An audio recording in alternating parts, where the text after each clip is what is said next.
आज रविवार है। आमतौर पर हम इस दिन इकट्ठा नहीं होते क्योंकि यही वो दिन होता है जब हमें थोड़ा आराम मिल पाता है।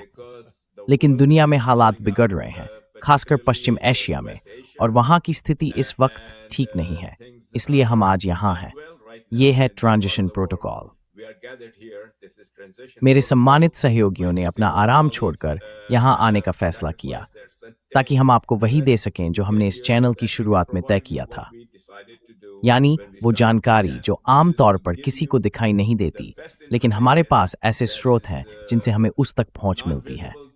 तो इसी के साथ मैं अपने प्रिय मित्र लैरी को आमंत्रित करता हूं कि वो शुरुआत करें और फिर उनके साथ पेपे जुड़ेंगे। ये है ट्रांजिशन प्रोटोकॉल। अगर आपको हमारा काम पसंद आता है तो कृपया सब्सक्राइब करें। हमारा एक पेड वर्जन भी है सबस्टैक पर, उसी नाम से $5 per month. हम Strataseri C-Bint a format. Reading. तो जी धन्यवाद। आप जानती हैं, लोग कहते हैं ना, बुरे लोगों को कभी आराम नहीं मिला, तो लगता है हम सबको थोड़ा प्रायश्चित करना चाहिए। It's a bolster. हाँ, देखिए, हम अब युद्ध के एक नए दौर में हैं जहां हालात ईरान और अमेरिका की सीमाओं से कहीं आगे बढ़ चुके हैं। कई विरोधी ताकतें एक साथ काम कर रही हैं। उदाहरण के तौर पर चीन को लीजिए। चीन और रूस ने 28 जनवरी को ईरान के साथ एक सुरक्षा समझौते पर हस्ताक्षर किए थे। उस समझौते को कभी सार्वजनिक नहीं किया गया, लेकिन मुझे पूरा यकीन है कि उसमें ईरान को खुफिया जानकारी और तकनीकी सहयोग देने की गारंटी थी, खास तौर पर चीन के बेइदौ सिस्टम के जरिए। बेइदौ दरअसल एक सैटेलाइट आधारित भूस्थान निर्धारण प्रणाली है जिसमें आप निर्देशांक डाल सकते हैं। ये पुराने जीपीएस सिस्टम की तरह ही काम करता है। फर्क बस इतना है कि जब ईरान अमेरिकी जीपीएस पर निर्भर था तो अमेरिका उस जीपीएस को नियंत्रित करता था और मिसाइलों को उनके असली निशाने से भटका सकता था।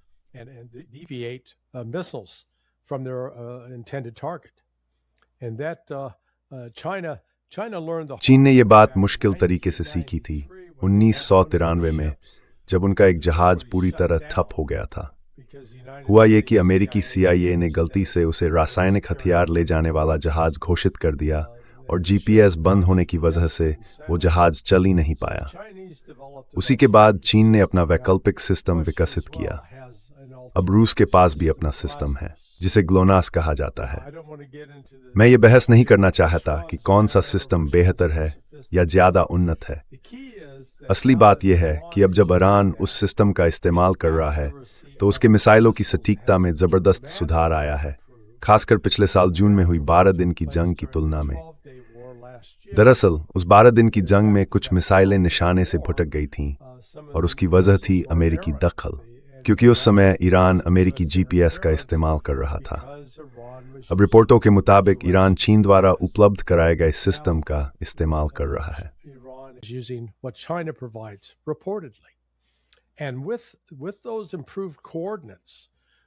उन बेहतर निर्देशांकों के साथ ईरान के मिसाइल हमले बेहद असरदार साबित हुए हैं और उन्होंने संयुक्त राज्य अमेरिका को फारस की खाड़ी से बाहर धकेलने में बड़ी भूमिका निभाई है। बहुत से लोग ये पूछ रहे हैं कि ईरान इजराइल पर हमला क्यों नहीं कर रहा। अगर हालात ऐसे ही चलते रहे तो वो भी हो सकता है, लेकिन फिलहाल ईरान का ध्यान कुवैत, बहरीन, कतर, संयुक्त अरब अमीरात और जॉर्डन से अमेरिकी सेनाओं को हटाने पर है, और इस लक्ष्य में वो काफी आगे बढ़ चुका है। अमेरिका ने ईरान पर जितने भी हमले किए हैं, ईरान ने हर बार जवाबी कार्रवाई की है।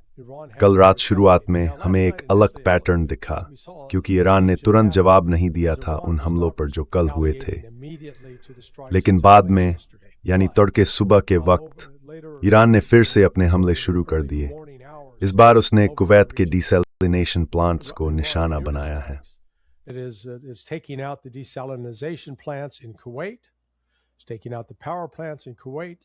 ईरान कुवैत के पावर प्लांट्स को निशाना बना रहा है। अगर ये जारी रहा तो कुवैती लोगों को सचमुच अपना देश छोड़ना पड़ सकता है।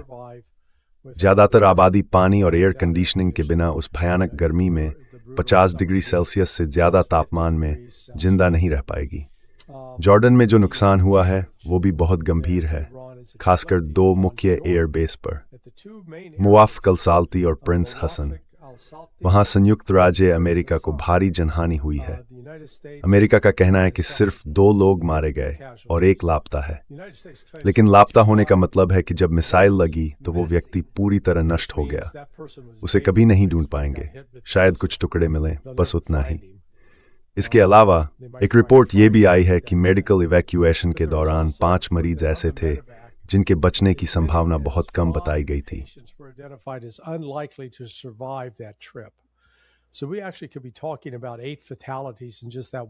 तो हम दरअसल उस एक हमले में 8 लोगों की मौत की बात कर रहे हो सकते हैं, और अमेरिका जानबूझकर उस जानकारी को छिपाने की कोशिश कर रहा है। अब ईरान की जो आधिकारिक घोषणा कल या परसों आई थी, जिसमें कहा गया कि एमओयू अब खत्म हो गया है, वो सीधे सीधे उन दावों के खिलाफ जाती है जो चीन, रूस और इस्लामाबाद जैसे देशों ने किए थे कि एमओयू को फिर से शुरू किया जाना चाहिए। लेकिन असली मसला ये है कि एमओयू तो ईरान ने नहीं तोड़ा, उसे तो अमेरिका ने तोड़ा था। और इसलिए अगर एमओयू को फिर से सक्रिय या बहाल करना है तो मेरा मानना है, और मुजॉल थ्रेस पल्स पे भी इस बात से सहम है, कि ईरान कुछ बहुत खास तभी वो इस पर बढ़ने के लिए Iran's going to demand some very specific things before it agrees to go along with that. Number one, no more promises. पहली बात, अब और कोई वादे नहीं। ये नहीं कि आगे चलकर हम तुम्हारी संपत्तियां फ्रीज से निकाल देंगे, बस भरोसा रखो। नहीं, अब वो भरोसा नहीं करते। हम कुछ संपत्तियां अभी शुरुआत में ही जारी करेंगे। दिखाओ कि पैसा कहाँ है। दूसरी बात, नाकाबंदी और तेल पर लगे प्रतिबंध हटाने होंगे, लेकिन सिर्फ तेल के नहीं, बाकी जो दूसरे प्रतिबंध हैं उन्हें भी शुरुआत में ही हटाना होगा, ताकि ये दिखे कि नीयत साफ है। अब यहीं से बात दिलचस्प हो जाती है। इस वक्त अमेरिका ये रियायत देने को तैयार नहीं है। डोनाल्ड ट्रंप फिर से ईरान को मिटाने की बात कर रहे हैं और कह रहे हैं कि नरक के दरवाजे खोल देंगे।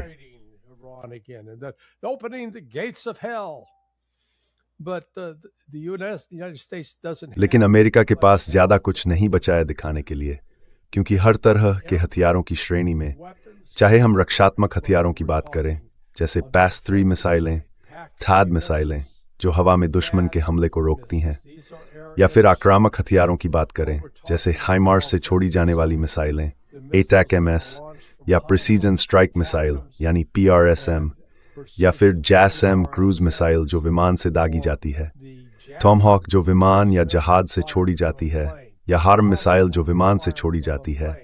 हर एक श्रेणी में स्थिति लगभग एक जैसी है। चलिए उदाहरण के तौर पर PRSM की बात करें, यानी प्रिसीजन स्ट्राइक मिसाइल की। लॉकहीड मार्टिन ने इस पूरे अभियान की शुरुआत में सिर्फ 56 मिसाइलें बनाई थीं, तो अब तक शायद वो सब इस्तेमाल हो चुकी होंगी। यही हाल PAC-3 मिसाइलों का भी है, जो पैट्रियट एयर डिफेंस सिस्टम में इस्तेमाल होती हैं। The Patriot Air Defense Missiles. Inventory for Tomahawks is now below 2,000. Tomahawk मिसाइलों का स्टॉक अब 2000 से भी कम रह गया है। लोग कहते हैं अरे फिर भी ये तो ठीक ठाक संख्या है, लेकिन बात यह है कि 2000 का मतलब है पूरी दुनिया का कुल स्टॉक, यानी पैसिफिक कमांड और यूरोपियन कमांड जिनके पास भी इस स्टॉक से हिस्सा है, उनके बाद सेंटकॉम के लिए शायद सिर्फ 700 के आसपास मिसाइलें बचती हैं। तो अब क्या हो रहा है? हर बीते दिन के साथ जब अमेरिका ईरान पर टॉमहॉक, जैसम, हार्म या हारपून मिसाइलें दाग रहा है, माफ कीजिए ये फोन बंद कर देते हैं, तो ऐसा करते करते वो अपना स्टॉक खाली कर रहा है। और चीन, वो बस पीछे बैठा देख रहा है। वो इसे खुलकर ही अंदर सोच रहा है, जानते हो क्या, ये हमारे लिए बुरा नहीं है।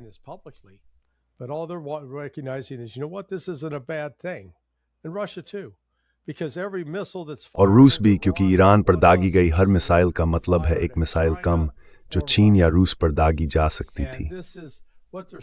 और यही वो देख रहे हैं। अमेरिका का बर्ताव कुछ वैसा ही है जैसे जॉर्ज फोरमैन का था मोहम्मद अली के साथ उस मशहूर मुकाबले में, जब अली ने रोप ए डोप रणनीति अपनाई थी। फोरमैन बस लगातार मुक्के मारता गया जब तक कि खुद ही थक कर चूर नहीं हो गया। ईरान भी कुछ वैसा ही कर रहा है। ये एक थकावट वाली जंग है। मैं ये नहीं कह रहा कि ईरान को नुकसान नहीं होगा, या उसे मुश्किलें नहीं झेलनी पड़ेंगी, या जान माल का नुकसान नहीं होगा, लेकिन ईरान अमेरिका को उससे कहीं ज्यादा नुकसान पहुंचा सकता है जितना अमेरिका ईरान को पहुंचा सकता है। तो मैं यहीं रुकता हूं क्योंकि मुझे लगता है पेपे के पास इस पर और भी दिलचस्प टिप्पणियां और विचार हैं।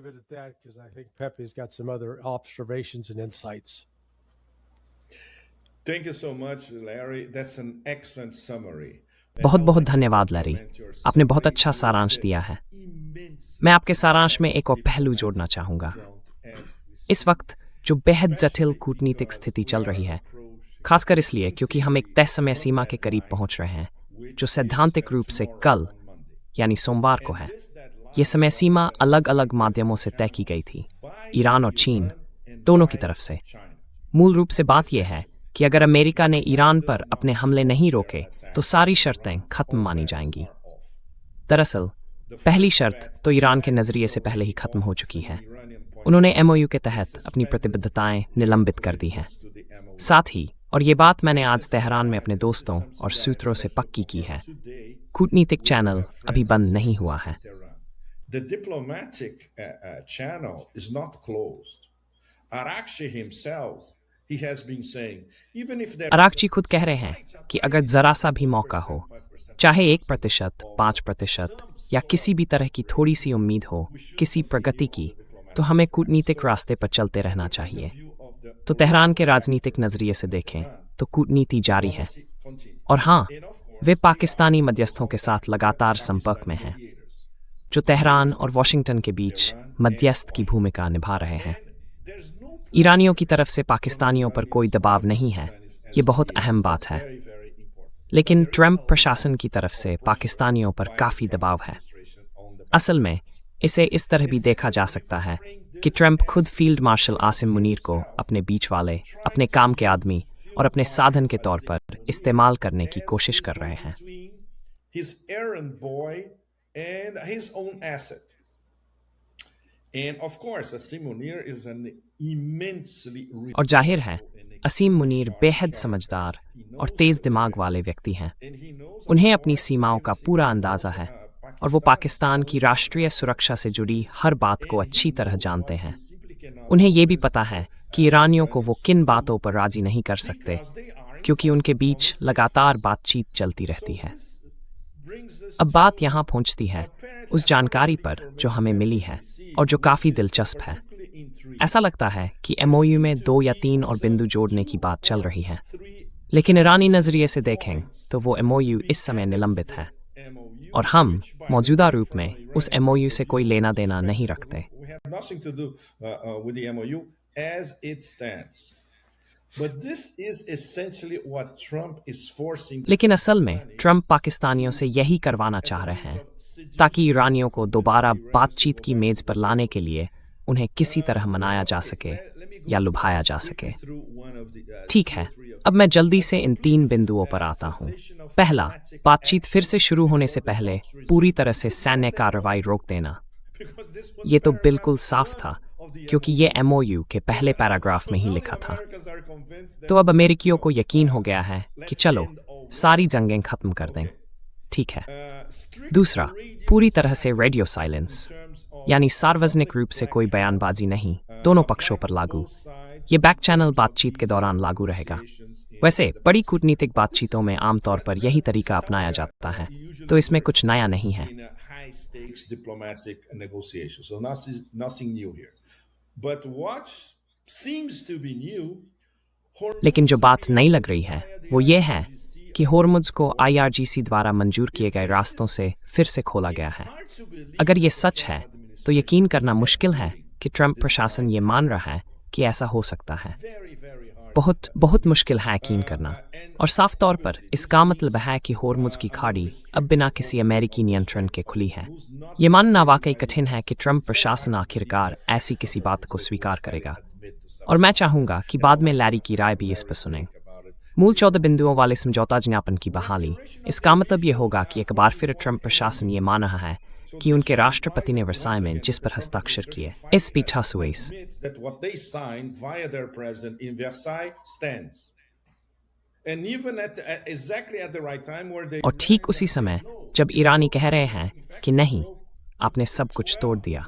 दरअसल आपने 14 बिंदुओं वाले समझौते में से 12 बिंदु तोड़ दिए। तो फिर हमारे लिए वापस बातचीत की मेज पर आने का क्या मतलब है? और हम आप पर भरोसा क्यों करें जब आपने जो भी वादे किए वो पूरे नहीं किए? प्रतिबंधों में राहत, हमारे जमे हुए फंड, युद्धों का अंत, लेबनान, कुछ भी नहीं। सच तो यह है कि अमेरिका ने उस समझौते में किए गए अपने वादों में 0 से भी कम पूरा किया, जिसे उसने आधिकारिक तौर पर साइन किया था। और यही हमें रविवार की घटना तक ले आता है, जो एक लाल रेखा है। हमें पता है कि अमेरिका ईरान के नागरिक ढांचे पर बमबारी कर रहा है, जिसमें उदाहरण के तौर पर चाबहार एयरपोर्ट के सिविल कंट्रोल टावर को भी निशाना बनाया गया। हमने इस बारे में पहले ही ट्रांसमिशन प्रोटोकॉल पर बात की थी।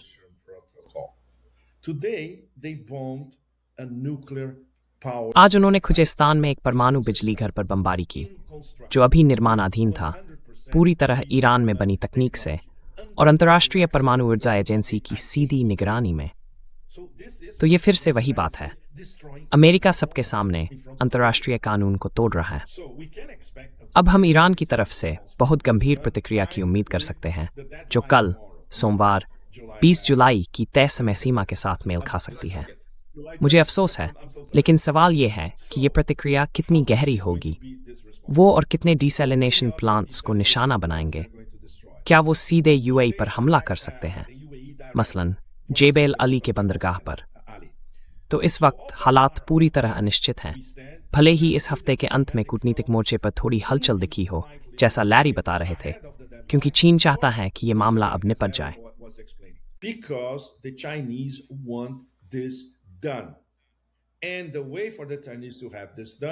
और चीनियों के लिए इसे अंजाम देने का तरीका यह है कि वो ज्यादातर काम पाकिस्तानी मध्यस्थों के जरिए करवाएं। इसके अलावा जो बीजिंग सीधे तेहरान से बात कर रहा है, वो तो है ही, क्योंकि आखिरकार उनके बीच एक रणनीतिक रिश्ता भी है। लेकिन दिक्कत यह है कि दूसरी तरफ से जब जरा सी भी संभावना होती है, मान लीजिए सिर्फ 1% संभावना कि ठीक है, सोमवार को फिर से बातचीत की मेज पर लौटते हैं, तभी अमेरिका ईरान में किसी नागरिक बिजली संयंत्र पर बम गिरा देता है। और जैसा लैरी बहुत अच्छी तरह जानता है, ये तो तनाव को चरम पर ले जाने वाली बात है। ठीक है लैरी, अब तुम्हारे पास लौटते हैं ताकि तुम सब कुछ जोड़कर समझा सको जो तुमने बताया और जो कूटनीतिक मोर्चे पर चल रहा है। धन्यवाद।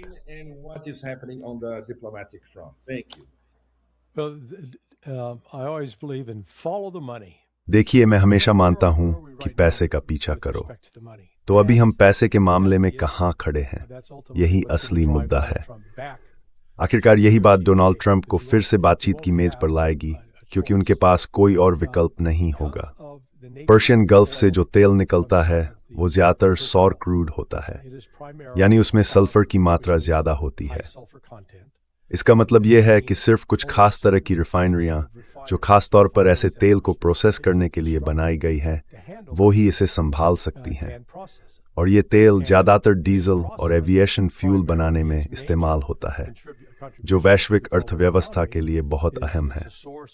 अब जब से इस तेल की सप्लाई बंद हुई है, भले ही ये औपचारिक रूप से 28 फरवरी को लागू हुई थी, असल में इसका असर अप्रैल के पहले हफ्ते से दिखना शुरू हुआ, क्योंकि मार्च के महीने में पहले से ही कई टैंकर अपने गंतव्य की ओर रवाना हो चुके थे, जिनमें वो तेल भरा हुआ था। That was sailing to their final destinations during the month of March. But by the first week of April, all those tankers had arrived. लेकिन अप्रैल के पहले हफ्ते तक वो सारे टैंकर पहुंच चुके थे, और उस वक्त से लेकर अब तक, अप्रैल, मई, जून और अब जुलाई के 2/3 हिस्से तक, दुनिया में उस खारे क्रूड ऑयल की कमी बनी हुई है, जो डीजल और एविएशन फ्यूल बनाने के लिए ज़रूरी होता है। इसका मतलब है कि अब डीजल और एविएशन फ्यूल दोनों की वैश्विक कमी है। अब जो चीज़ इस स्थिति को और भी खराब कर सकती है, वो है कोई अप्रत्याशित घटना। मान लीजिए अमेरिका अगर ईरान के खिलाफ फिर से हवाई हमला शुरू कर दे, इसका मतलब होगा कि उसे अपने लिए सबसे पहले एविएशन फ्यूल का बड़ा हिस्सा लेना पड़ेगा। तो आगे हमें जो देखने को मिलेगा वो है सिविल एविएशन सेक्टर में बढ़ता हुआ संकट, क्योंकि ईंधन की कमी बढ़ेगी और उसकी कीमतें ऊपर जाएंगी।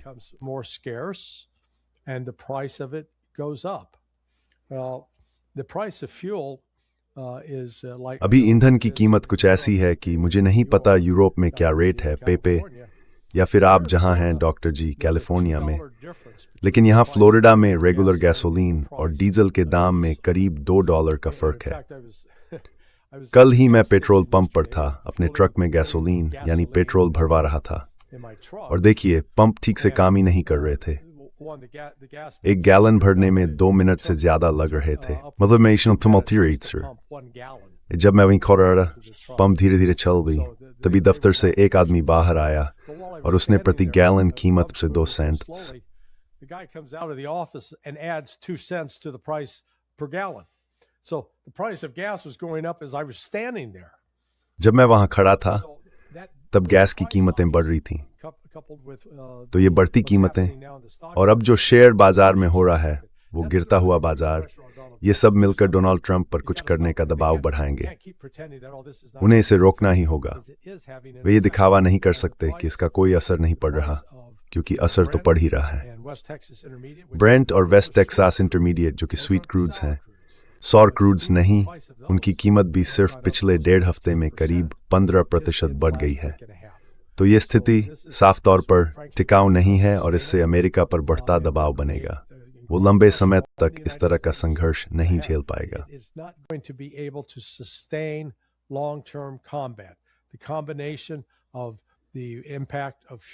ईंधन की कीमतों के असर के साथ साथ उसके तकनीकी हथियारों के भंडार में कमी भी जुड़ गई है, यानी वे सटीक हथियार जो पूरी तरह चीन पर निर्भर हैं।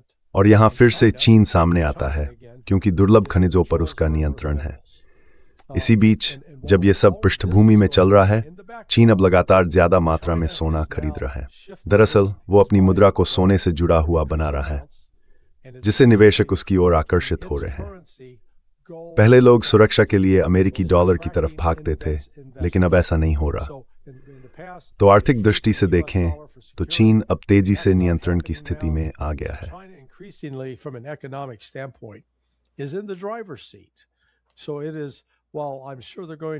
तो बात यह है कि मुझे पूरा यकीन है कि वे दबाव डालने की कोशिश करेंगे ताकि इस टकराव का अंत हो और फिर से एमओयू पर लौट सकें, जिससे फारस की खाड़ी से सामान का प्रवाह दोबारा शुरू हो सके। कुवैत और बहरीन में जो नुकसान हुआ है उसका मतलब यह है कि वहां से तेल भेजने की उनकी क्षमता बहुत कम रही है, भले ही युद्ध कल ही क्यों न रुक जाए। दिलचस्प बात यह है कि अब तक सऊदी अरब ज्यादातर निशाने से बाहर रहा है। हालांकि ईरान ने प्रिंस सूद एयर बेस को टारगेट किया है और अब ईरान अपने सभी खाड़ी पड़ोसियों पर दबाव डाल रहा है। कह रहा है कि अगर आपने अपनी जमीन का इस्तेमाल अमेरिका को हम पर हमला करने के लिए करने दिया तो आप भी हमारे निशाने पर होंगे और हम उन ठिकानों को तबाह कर देंगे।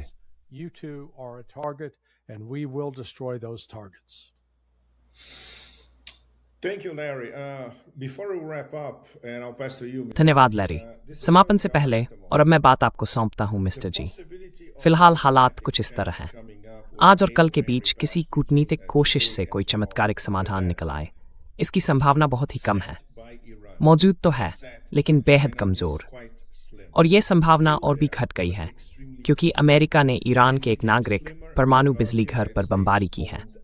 ईरान ने बार बार अपने अलग अलग अधिकारियों और संस्थाओं के जरिए सार्वजनिक रूप से कहा था कि ये उनकी अंतिम लाल रेखा है। अगर आप हमारे नागरिक ढांचे पर हमला करेंगे तो हम पूरे फारस की खाड़ी में नागरिक ढांचों पर उसी तरह जवाब देंगे। तो अब सब कुछ इस पर निर्भर करेगा कि आज और कल के बीच ईरान कैसी प्रतिक्रिया देता है। अगर हालात पूरी तरह बिगड़ गए, या जैसा कि अराक्ची पहले ही सार्वजनिक रूप से कह चुके हैं, तो भी किसी तरह के कूटनीतिक मेल मिलाप की बहुत ही हल्की सी संभावना बाकी है।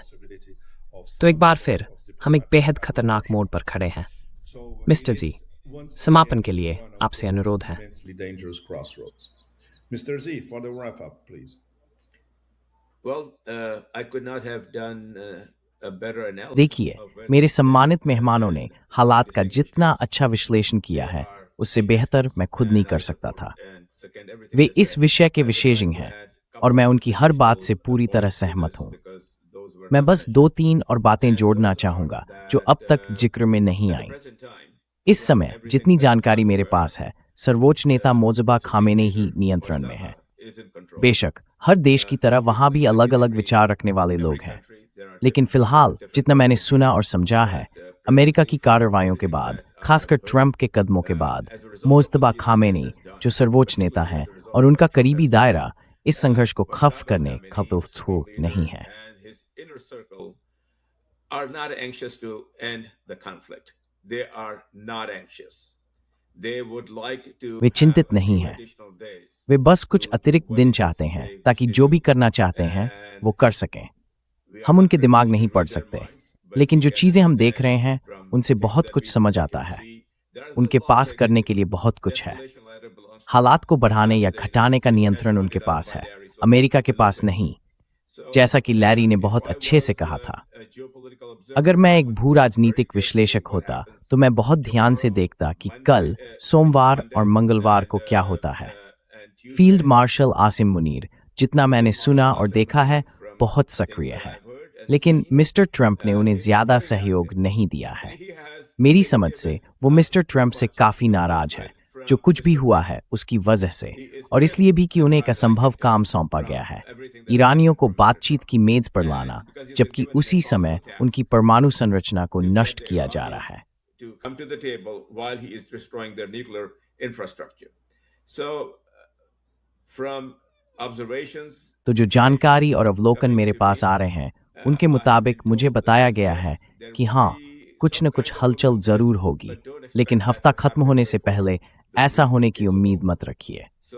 तो अफसोस की बात है कि जैसे जैसे हालात खिंचते जा रहे हैं, चीजें बेहतर होने से पहले और बिगड़ती दिख रही हैं, लेकिन सुरंग के आखिर में रोशनी भी है, क्योंकि खाड़ी देशों ने आखिरकार इस्लामाबाद आना शुरू कर दिया है। वे इस्लामाबाद पर दबाव डाल रहे हैं कि कुछ करें, क्या करें ये तो भगवान ही जाने, लेकिन कुछ करें। और सबसे पहले ऐसा करने वाला देश है कुवैत। कुवैत के शीर्ष अधिकारी इस वक्त इस्लामाबाद में मौजूद है, और ये एक सकारात्मक संकेत है। दूसरा अच्छा संकेत यह है कि सऊदी अरब ने वैसा जवाब नहीं दिया जैसा वो दे सकता था। मुझे बताया गया है कि आसिम मुनीर की MBS से बातचीत चल रही है, और उन्होंने MBS को ज्यादा कदम न उठाने के लिए मना लिया है। तो कुछ अच्छे संकेत जरूर हैं। persuade MBS not to do very much. So there are good signs. माफ कीजिए, बीच में टोक रहा हूँ। क्या हम पूरी तरह से सपा कहते हैं कि अकेमीनुशा ने ये बात कही थी? BS. We can confirm that Asim Munir is in talks. हम ये पुष्टि कर सकते हैं कि असीम मुनीर सीधे MBS या MBS के बहुत करीबी लोगों से बात कर रहे हैं, और उन्होंने फिलहाल उन्हें पीछे हटने के लिए मना लिया है। मुझे इस बात का पूरा यकीन है। हम सोमवार को लैरी के साथ वापस आएंगे, मंगलवार को पेपे के साथ, और बुधवार को हम सब मिलकर रहेंगे। हम सब कुछ ध्यान से देखेंगे और आपको सारी जानकारी देंगे। कृपया सब्सक्राइब करें, लाइक बटन दबाएं, en inspelat med, afterfui det tomste worth histing, små beaverfroth. Intelligence to your inbox. So thank you very much. Dorab, it's Gil almost.